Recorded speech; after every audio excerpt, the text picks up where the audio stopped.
ഉൾപ്പെടെ 60 രാജ്യങ്ങൾക്ക് അമേരിക്കൻ തീരുവ ഭീഷണി. BLM കേരള, തമിഴ്നാട്, പോണ്ടിച്ചേരി. ആഗോള വ്യാപാരത്തിൽ ഇതൊരു പുതിയ പ്രതിസന്ധിക്ക് സാധ്യത തുറക്കുന്ന നീക്കമാണോ എന്നതാണ് ഇപ്പോൾ എല്ലാവരും ഉറ്റുനോക്കുന്നത്.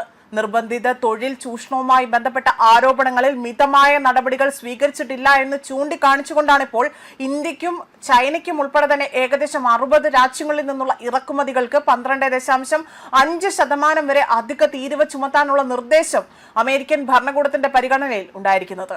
Office of the United States trade representative ആണ് ഈ ഒരു നിർദ്ദേശം മുന്നോട്ട് വച്ചിരിക്കുന്നത്. അമേരിക്കയുടെ വ്യാപാര നിയമങ്ങളിലെ ശക്തമായ വ്യവസ്ഥകളിൽ ഒന്നായ 1974 ട്രേഡ് ആക്ടിലെ സെക്ഷൻ 301 പ്രകാരമാണ് നടപടി അവിടെ പരിഗണിക്കുന്നത്.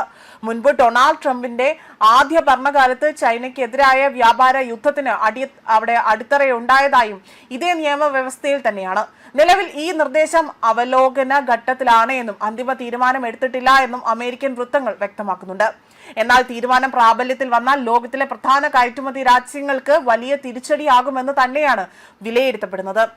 അതേസമയം ഇന്ത്യയെ സംബന്ധിച്ചിടത്തോളം അവിടെ വസ്ത്ര വ്യവസായം, അതുപോലെ തന്നെ ഫാർമസ്യൂട്ടിക്കൽ ഉൽപ്പന്നങ്ങൾ, എഞ്ചിനീയറിംഗ് ഉൽപ്പന്നങ്ങൾ, രത്നാഭരണ മേഖല, കാർഷിക ഉൽപ്പന്നങ്ങൾ തുടങ്ങി തന്നെ അമേരിക്കയിലേക്കുള്ള കയറ്റുമതിയുടെ വലിയൊരു വിഭാഗത്തെയും ഇത് ബാധിച്ചേക്കാം. അതേസമയം അമേരിക്ക ഇന്ത്യയുടെ പ്രധാന വ്യാപാര പങ്കാളികളിൽ ഒന്നായതിനാൽ തന്നെ അധിക തീരുവ കയറ്റുമതിക്കാരുടെ ആ ഒരു മത്സരക്ഷമതയെ ബാധിക്കുമെന്ന ആശങ്ക പോലും ഇവിടെ ഉയരുന്നുണ്ട്. അതേസമയം ചൈന, വിയറ്റ്നാം, ബംഗ്ലാദേശ്, ഇന്തോനേഷ്യ തുടങ്ങിയ ഉൽപാദന കയറ്റുമതി അധിഷ്ഠിത സമ്പദ് വ്യവസ്ഥകൾക്കും ഈ ഒരു തീരുമാനം വലിയ സാമ്പത്തിക ആഘാതമുണ്ടാക്കാനും സാധ്യതയുണ്ട്. അതേപോലെ തന്നെ ആഗോള വിതരണ ശൃംഖലയിൽ പുതിയ അനിശ്ചിതത്വം സൃഷ്ടിക്കുമെന്നതാണ് സാമ്പത്തിക വിദഗ്ധരുടെ മുന്നറിയിപ്പ്. വ്യാപാര രംഗത്ത് അമേരിക്ക കൂടുതൽ സംരക്ഷണാത്മക നിയമങ്ങളിലേക്ക് നീങ്ങും എന്ന ആ ഒരു സൂചനയാണ് ഈ നീക്കത്തെ വിലയിരുത്തുന്നത്.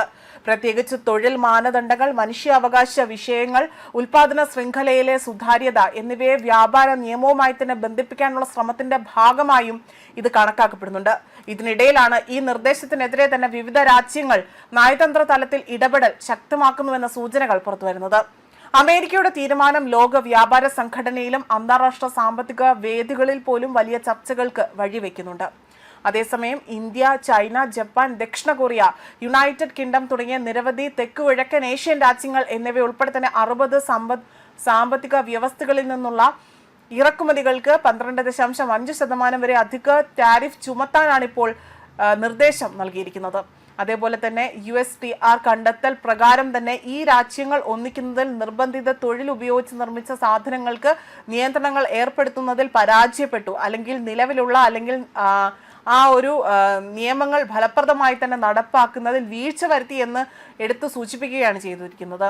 നിർബന്ധിത തൊഴിലുമായി ബന്ധപ്പെട്ട ഇറക്കുമതിക്ക് ഭാഗികമായോ പൂർണ്ണമായോ നിരോധനം ഏർപ്പെടുത്തിയ രാജ്യങ്ങൾക്ക് 10% നികുതി നേരിടേണ്ടി വരും. ഇത്തരം നിരോധനങ്ങൾ നടപ്പാക്കാത്ത രാജ്യങ്ങൾക്ക് 12.5% എന്ന ഉയർന്ന നികുതി ഇവിടെ നേരിടേണ്ടി വന്നേക്കാം. പ്രധാന വ്യാപാര പങ്കാളികളിൽ നിർബന്ധിത തൊഴിലുമായി ബന്ധപ്പെട്ട ഇറക്കുമതി അത് തടയുന്നതിൽ പരാജയപ്പെടുന്നത് അമേരിക്കൻ തൊഴിലാളികൾക്ക് കനത്ത തിരിച്ചടിയാകുമെന്നതാണ് ഇപ്പോൾ ഇതിലൂടെ തന്നെ ഇവർ വ്യക്തമാക്കുന്നതും. ന്യൂസ് ഡെസ്ക് കർമ്മ ന്യൂസ്.